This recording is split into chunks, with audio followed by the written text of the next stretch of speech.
Hi everyone, it's Camila. I wanted to draw something winter themed and I was inspired by the recent cold temperatures and some makeup looks that appeared on my Instagram and Pinterest feed. So today I will show you how I paint the cold makeup look, which basically imitates how the skin reacts to cold air. In my reference app, I've collected all the pictures that inspired me to draw this portrait. This whole look focuses on a lot of blush or rosy cheeks.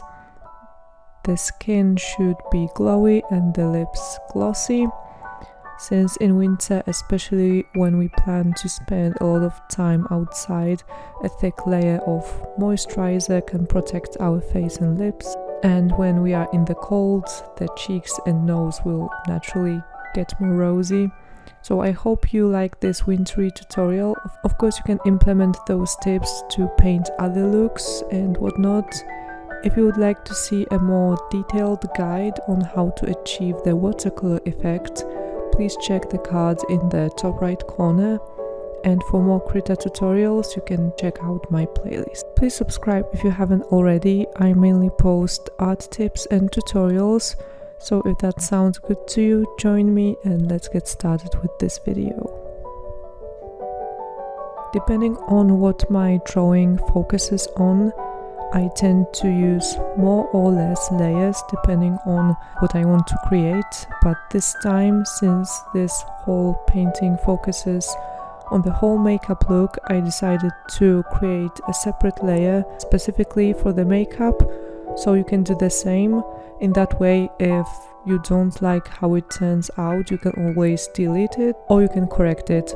So for this painting, I've created another layer for the makeup, and as I have already explained in my previous videos, I set the layer mode to multiply so that the layer is more transparent and the texture underneath this layer shows up more. When you change the layer to multiply, you need to keep in mind that the colors will turn out a little bit darker than what you are using. So that's why you can see me choosing all of those very subtle pinks, and then they blend a little bit differently when I put them on that layer, since I have already put my first base layer of color, which is the skin tone of the character. And then I've added another layer with just the blush as it is right now. So that's why the blush appears a little bit darker. This is because that layer was set to multiply. And now if you want to keep intensifying that color, you can either switch to multiply on your brush settings as well, or you can duplicate your existing layer to make the colors darker automatically.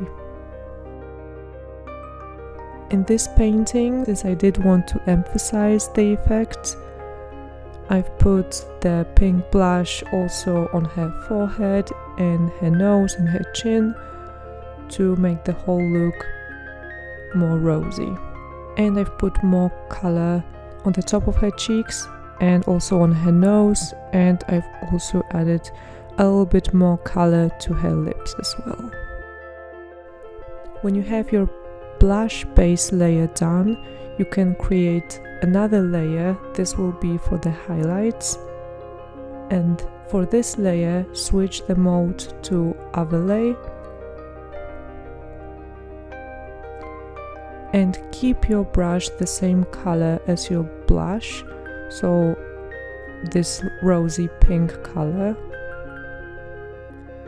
and just paint on this layer on the highest points of your character's face. So it will be the bridge of the nose, the tip of the nose, sometimes the sides of the nose, the top of the cheekbones, maybe the brow bone, or maybe the forehead or the chin, and the top of the lip. You can keep adding more brush strokes depending on how much dimension you want in your painting.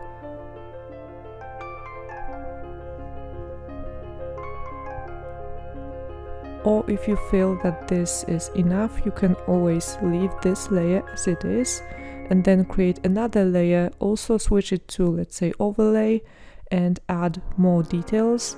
And if you do not like that effect, you can always delete the newly created layer and just keep the first one.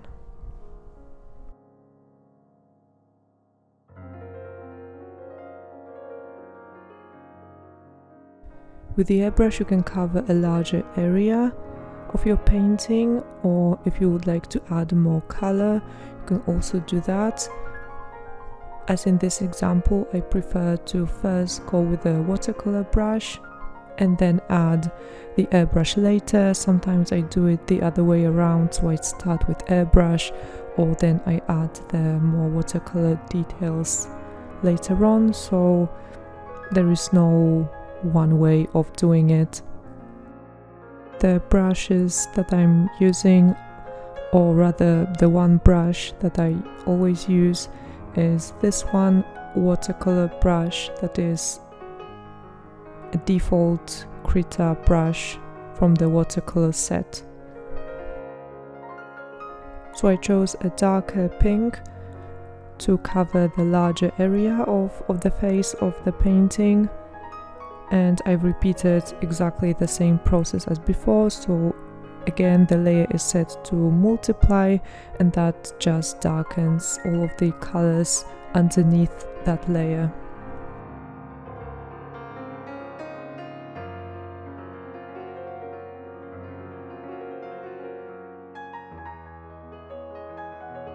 And then I've also kept adding more little details, like the highlights on her face, even more detailed highlights or more blush.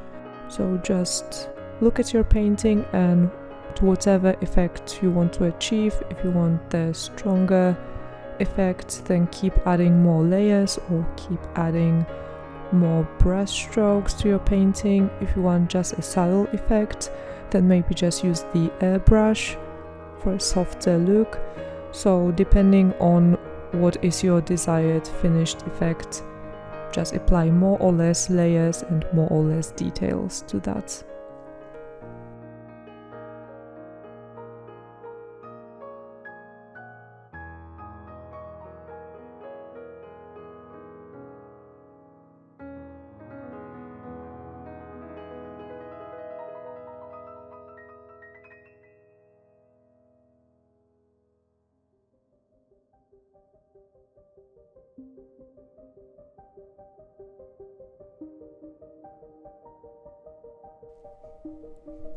And this is the most important step done. After that, I've started adding more details to her makeup, like her eyelashes and more lip color and so on, her eyes, her eyebrows. So I choose a darker brown for all of those details.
And then at the very end I've added even more blush, and I've decided to make her lips red so it would be more like Christmas, winter appropriate.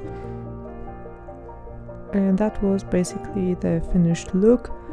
Also for the glossy highlights, I've just created another layer, and that one was not set to multiply but just a normal layer, but the color that I've used was like an off-white, just to add those little highlights on her lips and on her eyes.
And that's basically it. That was like a very simple tutorial. Some parts of the video were not sped up to make it easier to follow. I will upload the full time-lapse of this drawing as a short, and also maybe I will use a part of this painting for another video that I will be preparing quite shortly after this one. But yeah, not a very complicated tutorial, just wanted to show you the technique that I use for this kind of portrait painting. I hope any of this was useful for you, or maybe you've just enjoyed watching me paint. But if you liked this video, give me a like, subscribe to my channel for more art videos, maybe visit my Ko-fi if you would like to, or also I have an in-print account now where you can buy my art prints if you would be interested in that. Now take care, and I will see you in my next video. Bye bye.